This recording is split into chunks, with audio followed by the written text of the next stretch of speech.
नमस्कार दोस्तों, income tax department की तरफ से एक अमेंडमेंट आया है कि आप नए टैक्स स्लैब रेट के तरह से आपको इनकम टैक्स पे करना है। मतलब कि आपके पास ऑप्शन है कि आप ओल्ड रिजाइम के हिसाब से टैक्स पे कर सकते हो या फिर आप जो न्यू रिजाइम है उसके हिसाब से टैक्स पे करोगे। क्योंकि जो न्यू रिजाइम की जो स्लैब रेट्स है वो कहीं ना कहीं जो ओल्ड रिजाइम में स्लैब रेट है उनमें आपको कम से कम टैक्स पेमेंट होएगा। तो ये एक ऑप्शन है। तो आज हम इस वीडियो में यही डिस्कस करेंगे कि क्या हमें ओल्ड रिजाइम की तरह से टैक्स पे करना है या फिर जो न्यू रिजाइम में जो डिपार्टमेंट अभी अमेंडमेंट लेकर का आया जो कि 2023-24 पे एप्लीकेबल है, फाइनेंशियल ईयर 2023-24 पे जो भी हमारी इनकम कंप्यूट होगी उसके हिसाब से। तो आज हम इस चीज को डिटेल में इस पूरी वीडियो में समझेंगे। तो आइए इस वीडियो को स्टार्ट करते हैं। तो दोस्तों सबसे पहले तो हम ये समझते हैं कि जो हमारी ओल्ड रिजाइम थी जिसमें की जो पुरानी टैक्स स्लैब थी वो क्या थी, जिसमें कि 2.5 लाख तक तो बेसिक एग्जम्पशन लिमिट थी। 2.5 लाख से 5 लाख तक आपको 5% से टैक्स भरना पड़ता था। पर 87A के जो रिबेट मिलती थी वो 12,500 की मिलती थी। तो कुल मिला के हमें 5 लाख तक कोई टैक्स नहीं भरना पड़ता था। 5 से 10 लाख तक हमें 20% से टैक्स भरना पड़ता था और 10 लाख से ऊपर आपने जितनी भी इनकम कमाई है, ये मैं पर्टिकुलर इंडिविजुअल एचयूएफ की बात कर रहा हूं, तो उसमें हमने 30% से टैक्स भरना पड़ता था। पर अब न्यू रिजाइम में टैक्स स्ट्रक्चर क्या हो गया है? तो देखिए दोस्तों, न्यू रिजाइम में टैक्स स्ट्रक्चर क्या है कि जो बेसिक एग्जम्पशन लिमिट है हमारी 0 से 3 लाख तक कोई टैक्स नहीं है। 3 से 6 लाख तक हमें 5% से टैक्स भरना है। फिर 6 से 9 लाख तक हमें 10% से टैक्स भरना है। 9 से 12 लाख तक हमें 15% से, 12 लाख से 15 लाख तक हमें 20% से और 15 लाख से ऊपर हमें 30% से टैक्स पे करना है। तो सर ये तो बहुत ही सिंपल है कि जो ओल्ड रिजाइम है उसमें तो बहुत ज्यादा टैक्स लग रहा है, पर न्यू रिजाइम में सीधी सी बात, अगर टैक्स रेट कम हो रही है तो कहीं ना कहीं हमें तो न्यू रिजाइम ही ऑप्ट करनी है। पर इन सबके बीच में एक पेच है, मतलब कि इन सबके बीच में एक कुछ ना कुछ कंडीशंस है। अब देखो कंडीशंस क्या क्या है कि सबसे पहली बात तो ये है कि अब मैं कंपैरिजन बता रहा हूँ, यहाँ पे ओल्ड रिजाइम का आ गया और यहाँ पे न्यू रिजाइम का आ गया। जो स्टैंडर्ड डिडक्शन है 50,000 रुपए का आपको ओल्ड में भी मिलेगा, न्यू में भी मिलेगा, तो यहाँ पे कोई चेंज नहीं है। पर जो हम एचआरए लेते हैं, मतलब कि जो लोग रेंट से रह रहे हैं, मैं स्पेसिफिकली यहाँ पे सैलरी वालों की बात ज्यादा करूंगा कि जो लोग यहाँ पे रेंट से रह रहे हैं उनको एचआरए मिलता है। अब ओल्ड रिजाइम में तो हमें एचआरए मिलेगा क्योंकि एचआरए पे कोई लिमिट नहीं है। आप जितना ज्यादा रेंट पे करोगे उतना ज्यादा आप एग्जम्पशन क्लेम कर सकते हो। पर कहीं ना कहीं जो न्यू रिजाइम है उसमें एचआरए की एग्जम्पशन को आप क्लेम नहीं कर सकते हो। सेम ऐसे ही अगर हम लीव ट्रेवल अलाउंस की बात करें तो ओल्ड रिजाइम में हम क्लेम कर सकते हैं, पर न्यू रिजाइम में हम लीव ट्रेवल अलाउंस को क्लेम नहीं कर सकते हैं। तीसरी हम बात करते हैं जो हमारी खुद की सेल्फ ऑक्यूपाइड अगर हाउस प्रॉपर्टी, उस पर अगर हम होम लोन लेकर के चलते हैं तो उसके ब्याज का जो डिडक्शन मिलता है, जो इंटरेस्ट का डिडक्शन मिलता है, उसमें 2 लाख तक की छूट होती है, जो कि हमें ओल्ड रिजाइम में तो मिल जाएगी पर न्यू रिजाइम में हमें वो छूट नहीं मिलेगी। प्लस जो हम प्रिंसिपल पेमेंट करते हैं ना, वो उसकी छूट हमें एटीसी में मिलती है। तो ओल्ड रिजाइम में हमें उसकी छूट मिलेगी पर न्यू रिजाइम में हमें उसकी कोई छूट नहीं मिलेगी। चौथी बात ये आती है कि अगर आपकी कोई लेट आउट प्रॉपर्टी है, मतलब कि आप खुद उस प्रॉपर्टी पे नहीं रह रहे हो, आपने किराए से देकर के रखी, तो उसमें अगर आपने उसके एवज में अगर कोई होम लोन लेकर के रखा और उस पर अगर आप इंटरेस्ट पे कर रहे हो तो उसमें तो आपको ओल्ड में और न्यू में दोनों में छूट मिलेगी। अब बात आती है हमारे चैप्टर 6 के डिडक्शंस की। तो 80C का डिडक्शन जो होता है, 80C, 80CCC, 80CCD, इसमें 1.5 लाख रुपए तक का टोटल डिडक्शन की आप छूट ले सकते थे। तो ओल्ड रिजाइम में तो हमें 1.5 लाख तक की छूट मिलेगी पर न्यू में नहीं मिलेगी। 80D में हमें 25,000 और मैक्सिमम 50,000 तक की मेडिकल जो इंश्योरेंस वगैरह होते हैं उसमें हमें छूट मिलती थी, तो ओल्ड में हमें मिलेगी पर न्यू में हमें नहीं मिलेगी। और इसके अलावा चैप्टर 6 के जितने भी डिडक्शन है ओल्ड में हमें मिलेंगे पर न्यू में नहीं मिलेंगे, एक्सेप्ट एक डिडक्शन जो होता है 80CCD सबसेक्शन 2 वाला।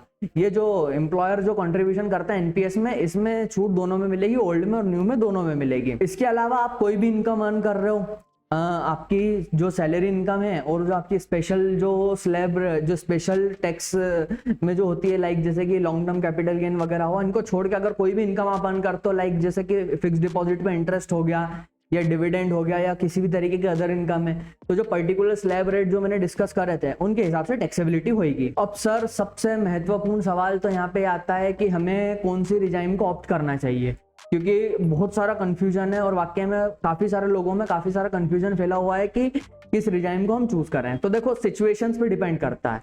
मैं ये भी नहीं बोलूंगा कि न्यू वाली बहुत बढ़िया है और मैं ये भी नहीं बोलूंगा कि ओल्ड वाली एकदम से खराब हो गई है। सिचुएशन ऐसी है कि मान लो आपके 7.5 लाख रुपए की सैलरी है, ठीक है, आप नया नया जॉब लगा है, आपको कोई मन नहीं है कि आपको कोई इंश्योरेंस पॉलिसी लेनी है, कोई मेडिक्लेम लेना है, कोई होम लोन नहीं चल रहा हमारे ऊपर, हम रेंट से रहते नहीं है, हम हमारे घर से काम कर रहे हैं और 7-7.5 लाख तक का हमारा जो भी है अर्निंग है। तो आपके लिए न्यू रिजाइम आंख बंद करके ऑप्ट कर लेना। क्यों कर लेना? आपको पूरा का पूरा पैसा घर लेकर के जाओगे। अगर न्यू रिजाइम ऑप्ट करोगे आपका टैक्स भी नहीं कटेगा, मतलब समझ लो टैक्स फ्री इनकम आपके पास में आ जाएगी। पर अब हम थोड़ा सा ऊपर चढ़ते हैं। अब इसमें एक थंब रूल मैं आपको ये बताता हूं कि अगर ओल्ड रिजाइम में मैं मान के चलता हूं कि आपने 1.5 लाख की 80C का जो डिडक्शन है वो पूरा फुलफिल करके चल रहे हो आप, और 25,000 का हमारा जो 80D में डिडक्शन है वो भी आप पूरा फुलफिल करके चल रहे हो। मैं मान के चल रहा हूँ कि आपने इंश्योरेंस करवा के रखा हुआ है, या फिर पीएफ में आपका पैसा कट रहा है, आपने मेडिक्लेम लेकर के रखा है, आपके बच्चों की स्कूल फीस का पेमेंट हो रहा है, तो 1.5 लाख और 25,000 की लिमिट तो हमारी पूरी की पूरी है। अब एक थंब रूल ये समझ के चलो कि अगर आपका होम लोन चल रहा है और आप HRA की एग्जम्पशन क्लेम कर रहे हो, या आपका मन है कि मुझे तो पॉलिटिकल पार्टीज में डोनेशन करना है या कोई अदर जगह डोनेशंस वगैरह करता रहता हूं मैं, अगर आप इन सब कैटेगरीज के अंदर आ रहे हो तो फिर आपको फायदा ज्यादा होगा ओल्ड रिजाइम के अंदर रेदर देन न्यू रिजाइम के अंदर। बट अगर मान लो आप खाली 80C में डिडक्शन लेकर के रखा है, 80D में लेकर के रखा है, आप HRA कोई क्लेम नहीं करते, आप अपने घर से ही काम कर रहे हो, दूसरा आपके पास कोई होम लोन नहीं चल रहा, आप दूसरे कोई डिडक्शन नहीं ले रहे हो, तो कहीं ना कहीं जो न्यू रिजाइम है हमारे लिए बेनिफिशियल होती है। तो आइए हम इसको थोड़ा सा एग्जांपल के साथ में समझ। तो दोस्तों अब हम डिफरेंट केसेस को डिस्कस करेंगे। अब सबसे पहले ये इनकम टैक्स कैलकुलेटर है जिसमें कि ओल्ड रिजाइम और जो न्यू रिजाइम है उनका अपन एक कंपैरिजन देखते हैं। मैंने यहाँ पे सारी डिटेल्स फीड कर दी है। अब मैं जो स्टैंडर्ड डिडक्शन है ना 50,000 का, उसके बाद की सैलरी से चालू करता हूँ। फॉर एग्जाम्पल मेरी सैलरी है 10 लाख रुपए। अब मैंने क्या करा, मैंने आपको जैसे बताया था कि मैं डिडक्शन क्लेम कर रहा हूँ 1.5 लाख का 80C में और 25,000 रुपए का 80D के अंदर, मतलब मैंने 1,75,000 की जो एग्जम्पशन है वो मैंने क्लेम कर रही है। अब ओल्ड के हिसाब से मेरा कितना टैक्स बनना चाहिए और न्यू के हिसाब से कितना बनना चाहिए, तो ओल्ड के हिसाब से मेरा 70,200 टैक्स बन रहा है, 54,600 न्यू के हिसाब से। मतलब मुझे कहाँ पे सेविंग हो रही है, 15,600 की यहाँ पे सेविंग हो रही है।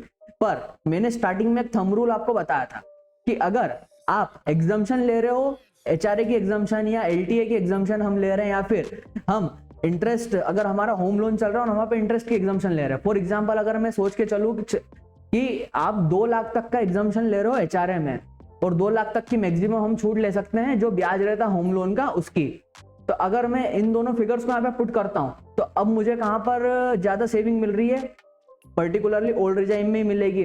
अब इस सैलरी को मैं बढ़ा करके कर देता हूँ 10 लाख की जगह समझ लो 15 लाख रुपए, ठीक है। अब अगर मैं इन दोनों एग्जम्पशंस को हटा दूं तो सीधी सी बात है 57,200 से मुझे सेविंग जो है न्यू में मिल रही है। पर अगर मैं यहाँ पे 2 लाख रुपए पुट कर देता हूँ हाउस रेंट अलाउंस का, HRA का या फिर LTA का, और मैं जो अपना ब्याज है होम लोन का उसको पुट ऑन कर देता हूँ 2 लाख तक की लिमिट पे, तो अब यहाँ पर मुझे कहीं ना कहीं जो है, देखो कुछ भी सेविंग जो है आप ओल्ड लो या न्यू लो, मत पर अगर अपने को फ्लेक्सिबिलिटी भी अगर हम देखेंगे तो हमें ज्यादा फ्लेक्सिबिलिटी कहाँ पे मिल जाएगी, तो हमें ज्यादा फ्लेक्सिबिलिटी ओल्ड में ही मिल रही है।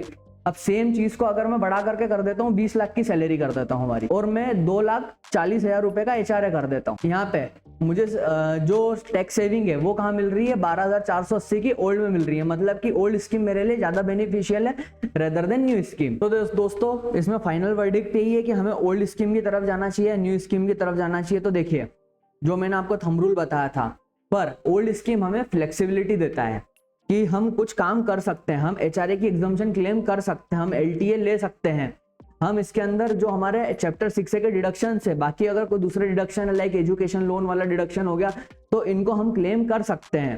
पर न्यू स्कीम की तरफ हमें क्या हो रहा है कि हम चीजें इतनी ज्यादा क्लेम कर नहीं पाएंगे। तो यहाँ पे सिचुएशंस पे डिपेंड करता है कि आपको ओल्ड की तरफ जाना है या न्यू की तरफ जाना है।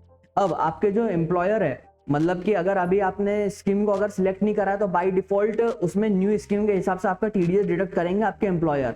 तो अगर आप ओल्ड स्कीम से TDS डिडक्ट करवाना चाहते हो तो आपको अलग से आपके एम्प्लॉयर को बताना पड़ेगा। अब इसमें कुछ लोगों का डाउट ये आता है कि सर मेरा तो TDS जो है वो न्यू स्कीम के तहत में डिडक्ट हो रहा है, तो क्या मैं बाद में जाकर के जब मेरा ITR फाइल करूंगा तब मैं क्या ओल्ड स्कीम को ऑप्ट कर सकता हूं? तो जी हाँ, बिल्कुल आप कर सकते हो। आप बाद में अगर ITR फाइल कर रहे हो तो आप ओल्ड स्कीम को ऑप्ट करके, अगर आपका जो भी है TDS या तो आप टैक्स पे करने का बनेगा या फिर आपका रिफंड बनेगा, तो आप वहां पे क्लेम कर सकते हो। तो दोस्तों अगर आपको कोई भी डाउट हो, कोई भी परेशानी हो कि मुझे किस स्कीम में ऑप्ट करना है, किस में नहीं करना है, अगर आपको कोई कॉन्फिडेंशियल डिटेल्स, अगर आपकी सैलरी डिटेल्स को अगर शेयर भी करना हो या फिर अगर आपको कोई एक्सपर्ट एडवाइस लेनी हो, तो आप इस मेल आईडी पे मुझे मेल कर दीजिए। अगर आपके कुछ नॉर्मल क्वेरीज हो तो आप नीचे कमेंट सेक्शन में पुट कर सकते हो।